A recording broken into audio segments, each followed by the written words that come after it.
So let's break down one of the most confusing economic moments we've seen in a long, long time. I mean, the headlines are just all over the place, right?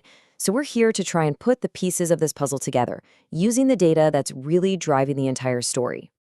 Okay, let's dive right into this puzzle. It's what everyone's been talking about in early March 2026.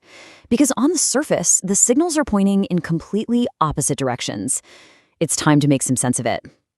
First up, to really get a grip on this confusion, you've got to look at the conflicting data points everyone is staring at. It's this clash of information that's making it so incredibly hard to get a clear read on where the economy is actually heading. So on one hand, you have the latest jobs report, and it was just bad. The labor market actually lost 92,000 jobs. Unemployment ticked up.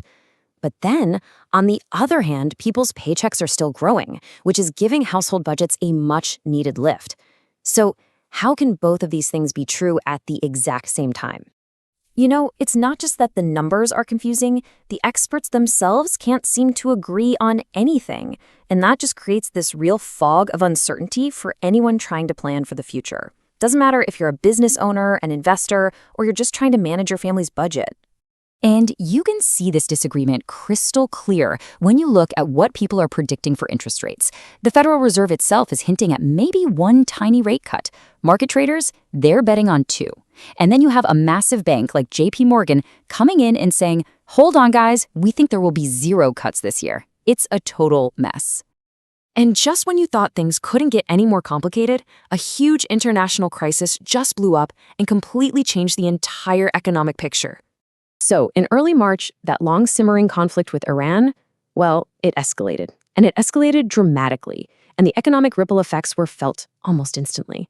We saw U.S. and Israeli attacks, then reports of the death of Iran's supreme leader, followed by Iran striking back at key infrastructure in the Gulf. These events sent an immediate shockwave across global financial and energy markets. It was just one thing after another. And where did we feel it first? Oil. The price for a barrel of U.S. crude just surged past $90, sparking brand new fears about inflation coming back with a vengeance. You can see the market's nervous reaction right here. As oil prices spiked, stocks sank, and they sank sharply. The Dow, the S&P 500, the tech-heavy Nasdaq, they all took a significant hit, as investors pretty much fled for safer ground. And hey, it wasn't just the traditional markets feeling the heat. This risk-off sentiment, where everyone gets scared and sells, it also slammed the crypto world. Bitcoin, which is often seen as a riskier bet, just tumbled, showing that when major geopolitical uncertainty hits, investors pull back from pretty much everything. Okay, so with all this chaos, let's take a breath, peel back the layers, and actually look at the underlying economic numbers. This is where we can find some real clues about what was happening before this whole crisis hit. First off, a really key point, you have to know that the experts are watching multiple inflation numbers, and they don't always agree with each other. The two big ones, core CPI and core PCE, track slightly different things, which just adds another layer of complexity to this whole economic puzzle. So here's the crucial thing about that February jobs report.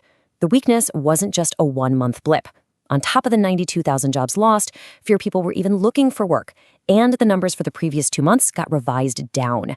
It really shows a deteriorating trend. And here we go again with the conflicting data. The upcoming core CPI report for February is actually expected to show inflation is cooling down a bit. But the Fed's favorite measure, the core PCE from back in January, came in hot, suggesting that price pressures were still pretty stubborn. And this is the real kicker.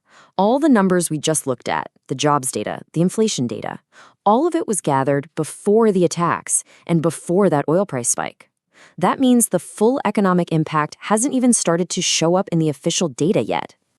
So, in the face of all this noise, these geopolitical shocks, and all this conflicting data, where do professional investors look for real clues? Well, let's talk about what they call the smart money. This quote really gets to the heart of it. We're going to shift our focus now away from the stock market, which can be, super emotional and headline-driven, and turn our attention to the U.S. bond market.